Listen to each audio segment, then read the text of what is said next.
Hey everyone, it's Sam from Aerangis and more, and today I'm going to be doing my very first care collab alongside with Ninja Orchids and Rogers Orchids on Aerangis fastuosa.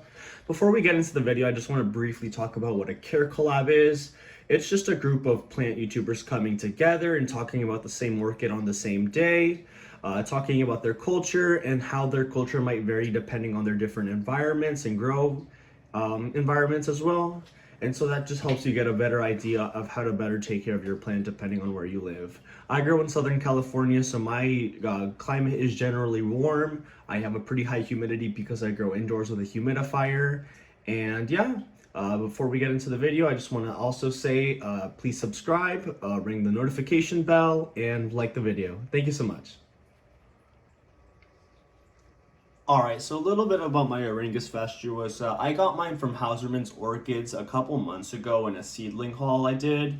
It was really small and it was mounted onto a cedar slab and it was bare rooted on that, and although it was a really great setup for their grow environment, which is very humid, it's like a typical greenhouse setup, it doesn't work here. I have too low of a humidity, although I do use a humidifier, so I had to put moss around it, and even in that setup I didn't really like how flat the cedar slab was. I didn't feel like the roots would attach as well, so I moved it onto this cork mount and I feel like the roots will attach much better onto this more uneven surface. A little bit about Aerangis fastuosa's culture I give it. Like I mentioned, I live in Southern California, so my humidity is pretty low outdoors, but like I mentioned also, I grow indoors, so my humidity is a little bit higher, and I use a humidifier in my grow area, so my humidity is typically around 60 to 70. My temperature is usually around 70. In the summer it goes around 80, sometimes even 90. And lowest in the winter is about 50s, I'd say. In terms of watering for this plant, since it's mounted, you want to keep it watered very often. You want to keep the moss moist, and this might be once or twice a day, depending on how hot it is. For me, I just have to dunk it in a bowl of water about once or twice a week. Don't want to overdo it since it is a twig epiphyte and it really needs a wet-dry cycle. You don't want to constantly have it wet, or else that would rot the roots in the plant itself. In terms of water as well, I do want to note you want to use RO water or distilled water, rainwater, but never tap water unless your tap water is very low in TDS. Here in Southern California, in my area where I live in towards LA, the TDS in our water is about 300, so it's basically unusable for angracoids, which are very sensitive to minerals in their water. And so I just have to use an RO system, and so that takes care of that issue for me. In terms of lighting, this isn't the typical place where I place this Aerangis. It's usually a little bit lower. I'll show you in a little bit. In terms of lighting, you want to give it medium to low lighting. I had it in pretty low lighting and it still spiked out, as you can see down here. We'll talk about that spike later as well. And so it doesn't need the highest of lighting in order to trigger spiking like other plants.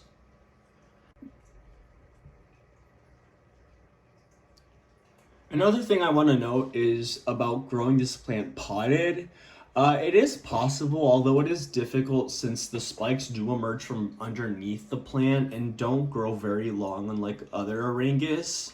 And so if you have it buried a little bit too deep into the pot, you won't see the spike emerge and the flowers might get trapped. And so I'd really recommend growing this plant mounted, even if it is a challenge in your grow environment. And so I'd highly recommend mounting it, even if you have to put moss, water it daily, whatever you have to do. It's really worth it for this plant. Alright, so I zoomed in a little bit closer so we could talk a little bit more about this spike. Like I mentioned earlier, I got this plant as a seedling from Hauserman's a couple months ago, and it was advertised to be blooming within the first or second year. So when it started spiking, I was really surprised. And so I believe this is a first-time bloomer, and so as you can see, this spike isn't looking the very best. It was a lot greener a couple weeks ago, but recently that tip turned black and it's starting to yellow at the base. And so I don't think it's gonna make it, unfortunately, but like I said, I think it's a first time bloomer, so I wasn't too hopeful. I think it just needs a couple more blooming cycles in order to gain strength. It's pretty small. I know Nina's and Roger's orchids are much bigger than mine, so that's probably why it needs more strength in order to pull out or to put out bigger blooms. I'll insert a picture of the blooms as well so you're not left dry. Although, definitely check out Nina and Roger's orchids videos. They will have better blooms as well. Now this is where I normally keep my Aerangis fastuosa. This is like my Aerangis corner. I have a lot of my normal Aerangis here, and this is Aerangis citrata. And like I mentioned earlier, Aerangis fastuosa has a very short spike. This is Aerangis citrata, and you can see like the spike is much longer, so this Aerangis is much more appropriate for pot culture since you will definitely see the spike emerging as opposed to Aerangis fastuosa, where the spike might get stuck in the pot. So it's very highly recommended you mount Aerangis fastuosa. So as you can see, the lighting here is pretty medium. Back here, even towards the bottom of the area, it's even low lighting. So I think it's adequate for most Aerangis. They seem to be growing pretty well here, and so I don't think there's a need to change it or to raise the lighting level. My humidifier is over here to the right, so the humidity tends to come over them, and so it provides a pretty nice humidity over the area.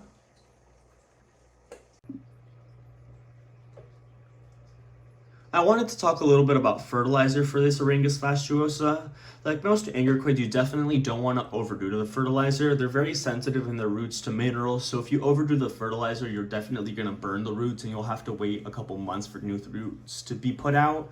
With most angerquids, everything takes forever, so it'll be a really long process for recovery, so you definitely don't want to go down that route. You definitely want to dilute your fertilizer plenty, and less is always more with angerquids. Aerangis fastuosa is definitely slow growing for me. This leaf extended a little bit in my care, but this is the only new leaf I've gotten, and it's been about 5 or 6 months, so it's very slow growing. I didn't expect too much since it's a pretty small plant, so I hope it will take off a little bit more once it grows a little bit and has a little bit more strength to put out more growth. It did spike a little bit, so that might be why I might not be seeing as much vegetative growth. And so hopefully once the spike finishes dying off, I will see better leaf growth, and this plant will hopefully get a little bit bigger.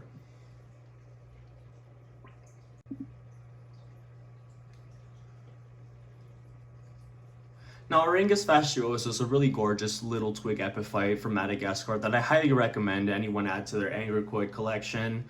Although it seems a little bit challenging based off of the requirements I mentioned earlier, only using RO water, best mounted, high humidity, it's really worth it in order to see the pretty blooms, which I will again insert here. I'm not sure if they're fragrant, so you'll have to ask Nina or Roger or check out an orchid forum.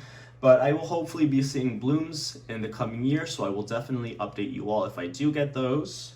I wanted to thank Nina and Roger again for this opportunity to do this care collab. Definitely, like I mentioned earlier, check out their videos, comment, engage, subscribe if you already haven't subscribed to their channels. Let them know who sent you. And yeah, thank you so much for watching. Take care.